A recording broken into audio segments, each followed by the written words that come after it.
ഇത് നമുക്ക് ഓവനൊന്നും ഇല്ലാതെ വളരെ പെട്ടെന്ന് തന്നെ തയ്യാറാക്കാൻ പറ്റുന്ന നല്ല സോഫ്റ്റ് ആയിട്ടുള്ള ഒരു സ്പോഞ്ച് കേക്കിൻ്റെ റെസിപ്പിയാണേ. അപ്പോൾ അത് തയ്യാറാക്കാനായിട്ട് ഇവിടെ 4 മുട്ട എടുത്തിട്ടുണ്ട്. റൂം ടെമ്പറേച്ചറിലുള്ള മുട്ടയാണ് എടുത്തിരിക്കുന്നത്. അത് നമുക്ക് നന്നായിട്ടൊന്ന് ബീറ്റ് ചെയ്തെടുക്കണം. ആ മുട്ടയുടെ മഞ്ഞ കളറൊക്കെ ഒന്ന് മാറി ഒരു വെള്ള കളറാകുന്നത് വരെ നന്നായിട്ടൊന്ന് ബീറ്റ് ചെയ്തെടുക്കുക. അതിനുശേഷം നമുക്ക് അതിലേക്ക് കുറച്ച് വാനില എസൻസും പഞ്ചസാരയും കൂടി ചേർത്ത് നന്നായിട്ട് അടിച്ചെടുക്കണം. ഇതിലേക്ക് സൺഫ്ലവർ ഓയിലാണ് ചേർത്ത് കൊടുക്കുന്നത്. മണമില്ലാത്ത എന്ത് ഓയിൽ വേണമെങ്കിലും നമുക്ക് ഇതിനായിട്ട് ഉപയോഗിക്കാം. എല്ലാം കൂടി നന്നായിട്ട് വീണ്ടും ബീറ്റ് ചെയ്ത് മാറ്റി വെക്കുക.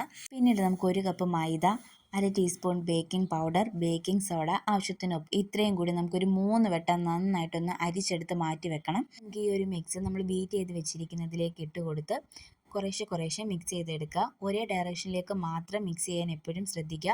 അതുപോലെ തന്നെ ഒരുമിച്ചിടരുത്. ഒരു 2-3 വട്ടമായിട്ട് ഇട്ട് വേണം നന്നായിട്ട് ഇതൊന്ന് മിക്സ് ചെയ്തെടുക്കാൻ. ഒരുപാട് അങ്ങ് ഓവറായിട്ട് മിക്സ് ചെയ്യാനും പാടില്ല. എങ്കിൽ ഈ പൊങ്ങി വന്നിരിക്കുന്ന എല്ലാം അതേപോലെ താന്നു പോകും. പിന്നീട് നമ്മൾ കേക്ക് ഉണ്ടാക്കുന്ന സാധാ ഒരു സ്റ്റീൽ പാത്രത്തിലാണ്. നമുക്കതിലേക്ക് ബട്ടർ പേപ്പർ ഉണ്ടെങ്കിൽ അത് ഉപയോഗിക്കാം. അതില്ലാത്തവർ ഓയിൽ തേച്ച് കൊടുത്തിട്ട് കുറച്ച് മൈദ കൂടി ഇട്ട് കൊടുക്കുക. അതിനുശേഷം നമുക്ക് ഈ ബാറ്റർ ഇതിലേക്ക് ഒഴിച്ച് നന്നായിട്ടൊന്ന് ടാപ്പ് ചെയ്തെടുക്കണം. എയർ ബബിൾസ് ഒക്കെ ഒന്ന് പോകാൻ വേണ്ടിയിട്ട്.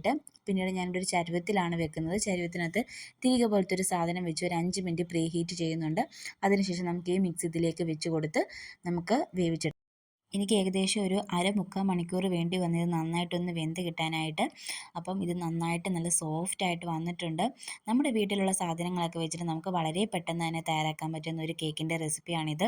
അപ്പോൾ ഇതെല്ലാവരും ഒന്ന് ട്രൈ ചെയ്ത് നോക്കണം. തീർച്ചയായിട്ടും നിങ്ങൾക്കിത് ഇഷ്ടപ്പെടും. വളരെ സിമ്പിളായിട്ട് തന്നെ ഉണ്ടാക്കാൻ പറ്റും. അപ്പോൾ വീഡിയോ ഇഷ്ടപ്പെടുവാണെങ്കിൽ ലൈക്ക് ചെയ്യാനും ഷെയർ ചെയ്യാനും ചാനൽ സബ്സ്ക്രൈബ് ചെയ്യാനും ആരും മറക്കരുത്.